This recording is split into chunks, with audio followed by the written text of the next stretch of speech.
Hi everyone. Welcome to Tea with CNC. Today our tea is a dirty chai. Dirty chai is amazing because you get all the benefits of a chai tea, but then it has espresso added. So we both need a little caffeine today, especially after a crazy weekend. Mosquito's trying to eat me up. Yeah, apologize for if you see us like waving or trying to like clap these mosquitoes because they're really coming for us today.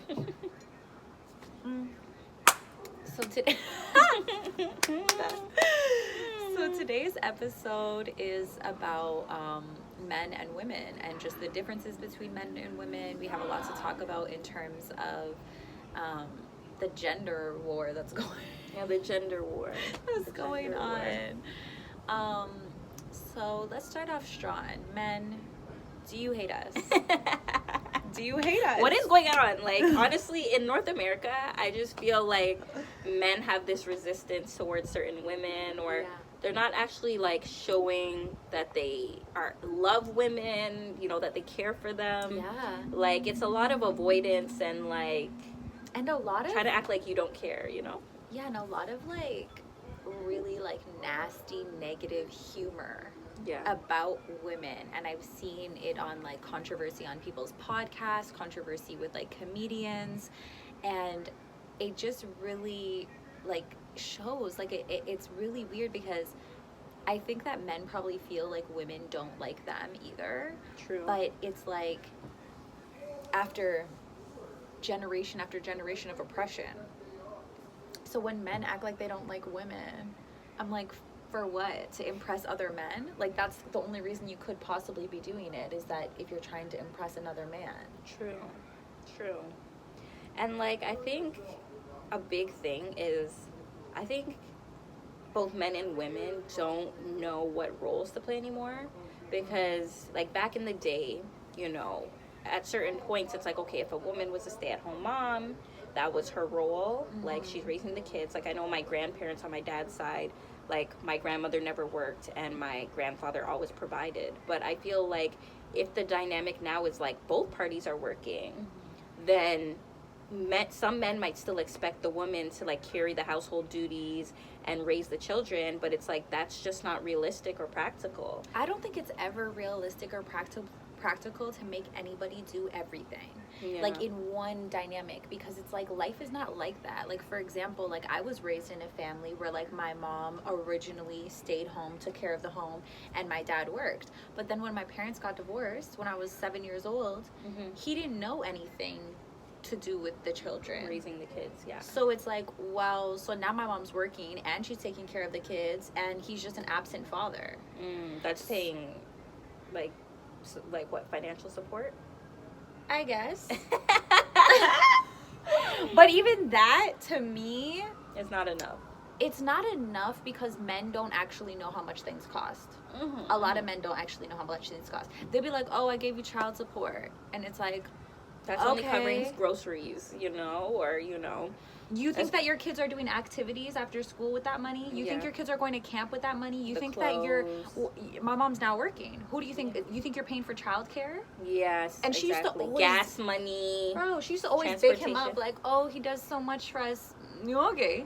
He does what the court said he had to do. Like seriously, it's like, I just feel like when it comes to men, it's just like, there's a lot of men that are just like not capable of doing what a woman could do with their hands tied behind her back blindfolded. And I don't think they appreciate that enough. Yeah. Honestly, though, my experience was different because my dad was the person in the house who cooked, cleaned, ironed our clothes, sometimes took us to school. Like, he was very active in the household duties of the home. My mom was like the breadwinner for a lot of the time, but she didn't carry on a lot of the duties in the home, actually. You know what I mean? My dad did everything, like outside the house and inside the house. Like, he mowed the lawn, you know what I mean?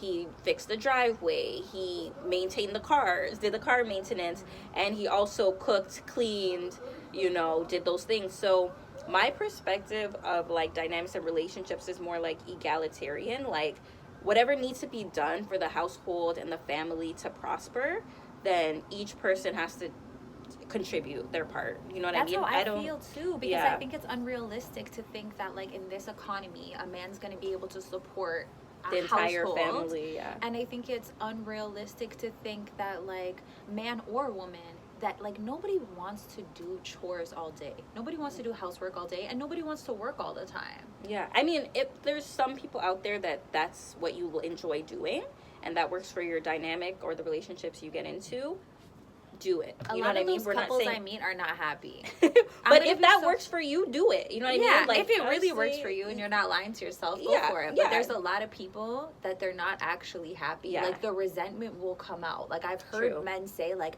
I don't have a real partner. I feel like I don't have a real partner because their wife doesn't pay any bills. Yeah, or they feel like if they were to lose their job, their wife would leave them, or their partner would leave them. Like they're good for that one purpose that they can provide, and that's what makes them a man. Yeah. And it's not what makes you a man. No. And there's so many other ways to provide.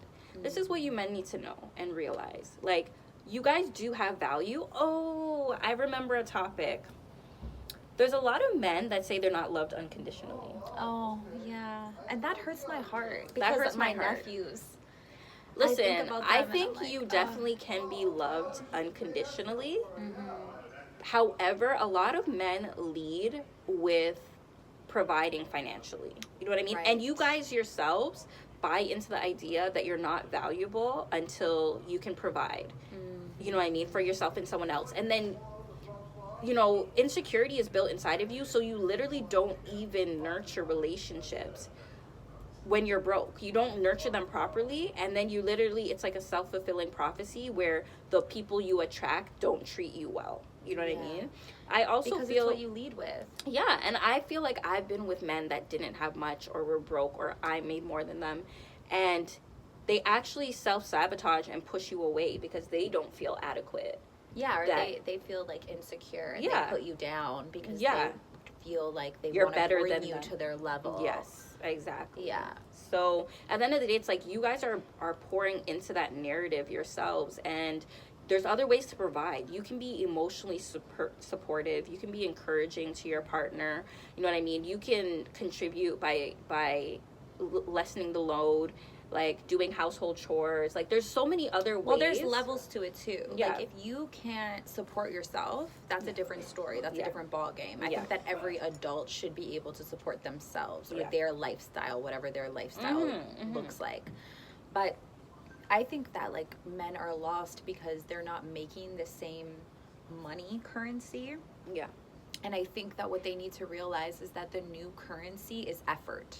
Yes. The It new is. currency is effort. It That part, is. Chelsea. It Yes. is, and if you're feeling lost, like let me guide you in that direction. Yeah. Of like, if you feel like, oh my gosh, like I have this amazing girl and I'm making enough to just pay my bills, it's like effort, my guy. Effort Goes a long way.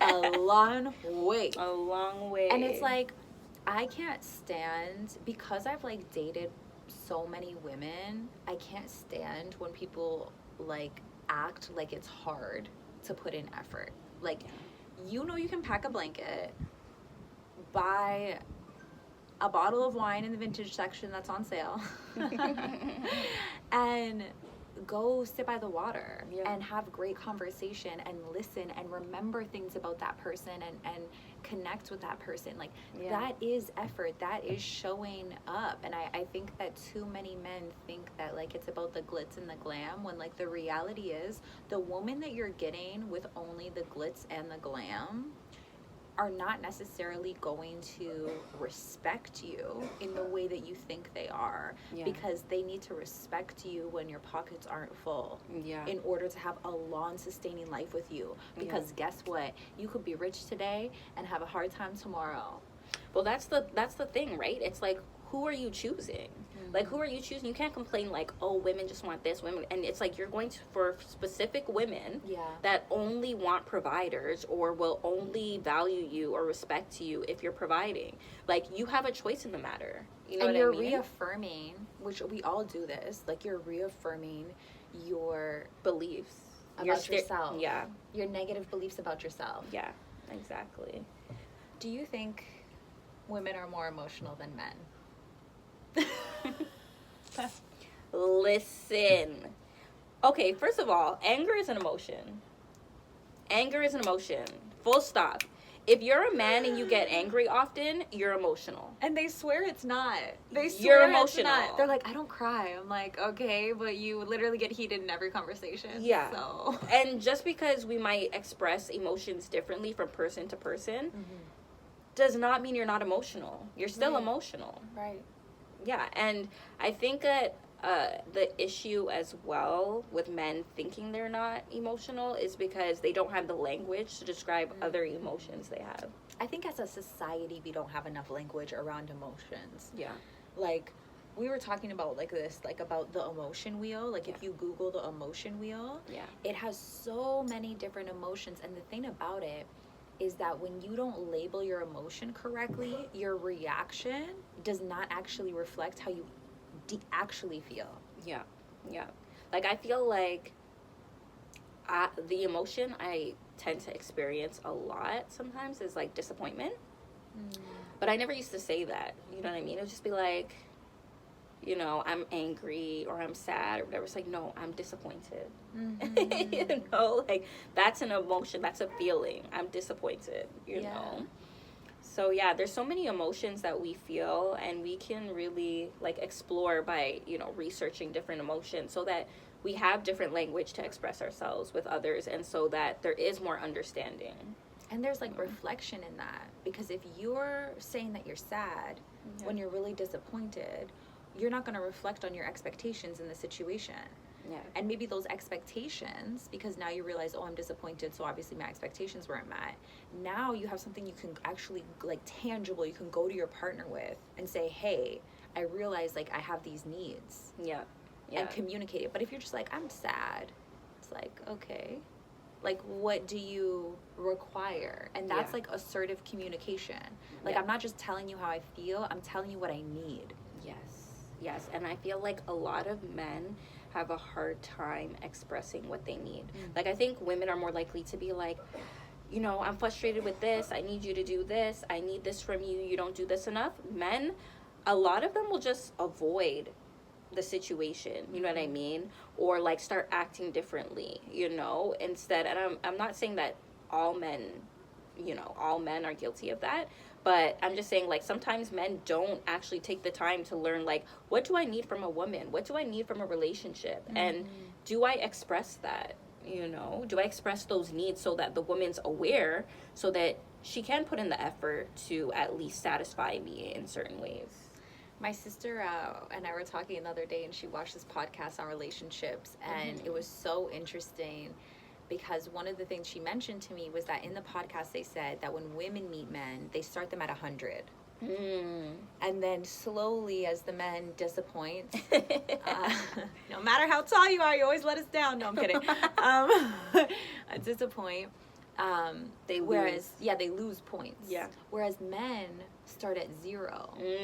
And she was saying, like, yeah, like, that's a better way to think about it. Like, start off at 0, have no expectations, go into the situation, and then let the person earn your love and earn your respect, as opposed to going in, like, hearts in our eyes. But I don't even know if men, like, they start off at 0, but I don't think their perspective is like, this woman's gonna earn my love and respect. No, I think they start off at 0 because they don't have expectations.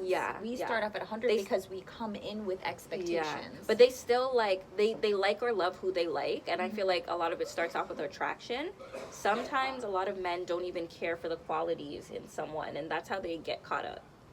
Because they're just like, I'm attracted to this person, or I like spending time with them, but they don't look at, like, the qualities I would want in a long-term partner. A lot of it starts off as just like, I'm attracted, you feel good to me, and then they get attached, and later down the line they're like, I don't even like this person, but, like, I committed. The same way that women look at men, like, certain women will look at men and be like, I want you to be a provider. Men also look at women and they're like, are you worth providing for? Yes.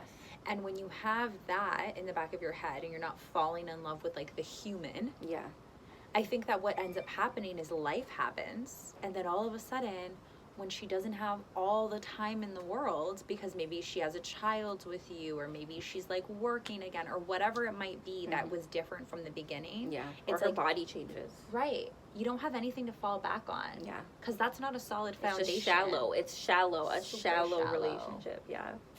Yeah. So what do you think about women in the workforce working? You know, should society have the same expectations of women as they do as men? You know, we do get a period every month. You know, we are physically in pain a lot of times. We're tired. You know, we just run on like you said, a different cycle before another conversation. I think it's like the lack of education around the female cycle is really messed up. Like, even, and I don't just mean this for men, like for our own education of our own health. Yeah. It's really sad because it's like we're on a 24-day cycle and men are on a 24-hour cycle, and society and the patriarchy has been made to be on a 24-hour cycle.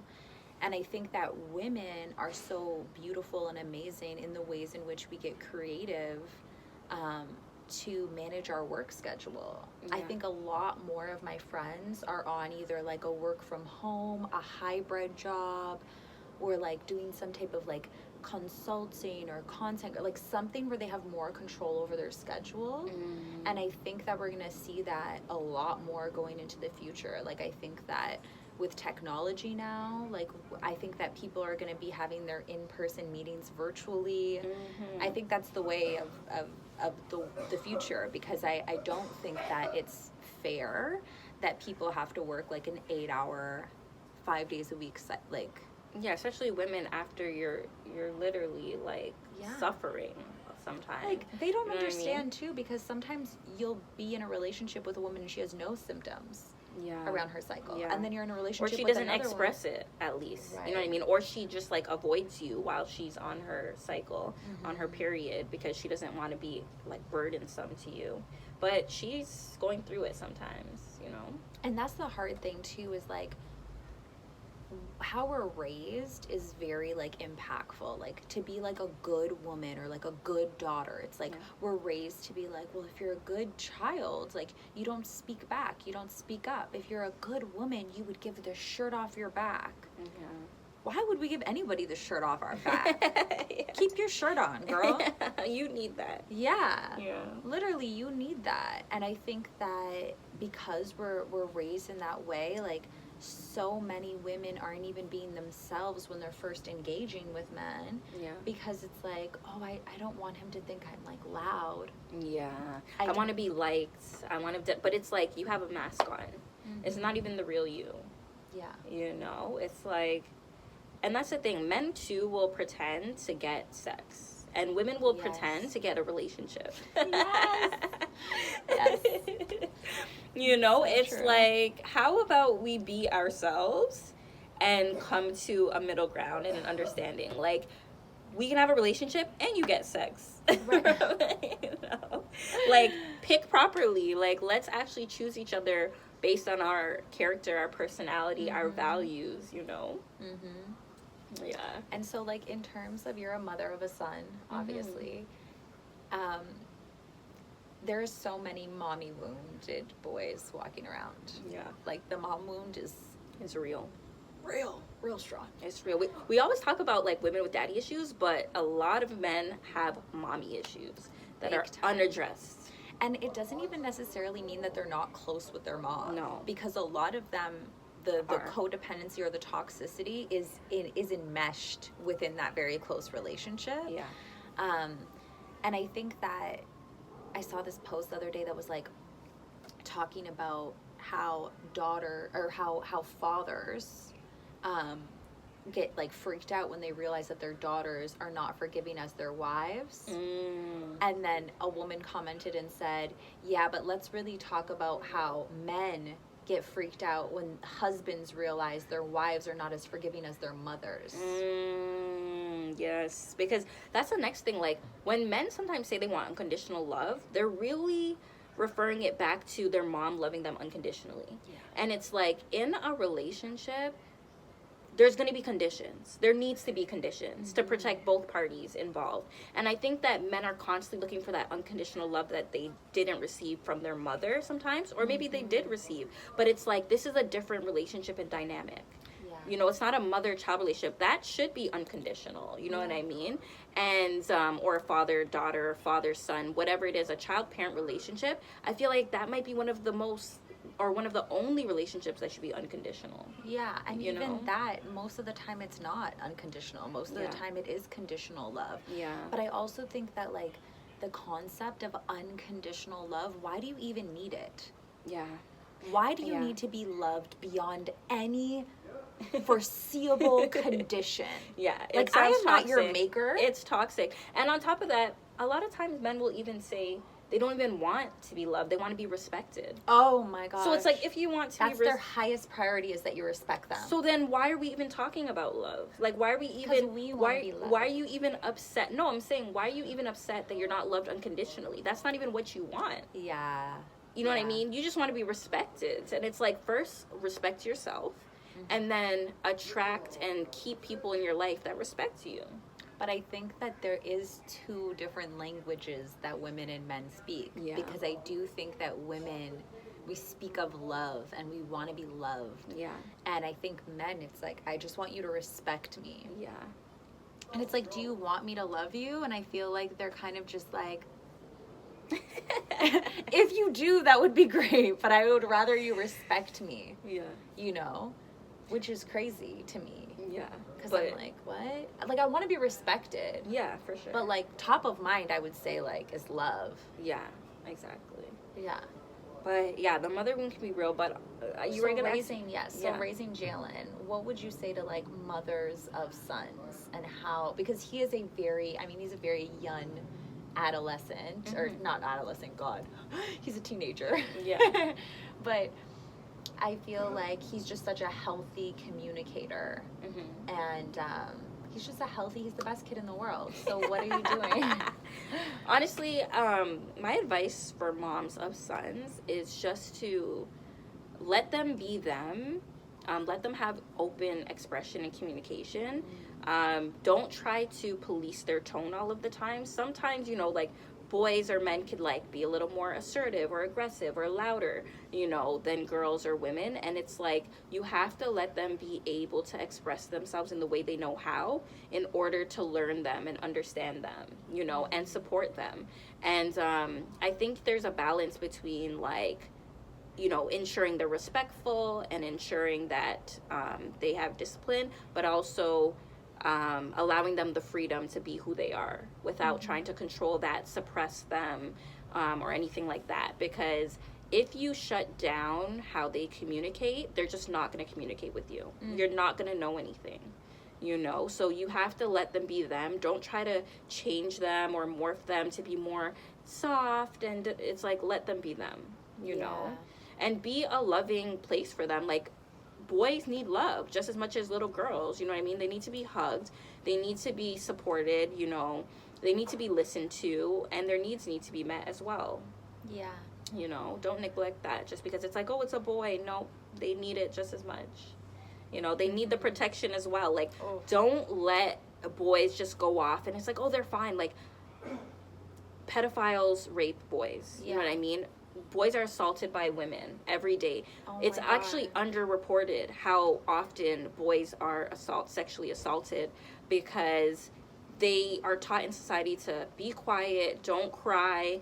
They're embarrassed. Because the world is so homophobic. Yeah. So they're embarrassed then on top of that. But also, like, if for whatever reason you're like, what? There's no way that men are sexually assaulted as much as women. The next time you're in a group of men, ask everybody how they lost their virginity, how old they were, and how old the woman they lost their virginity was. Yeah.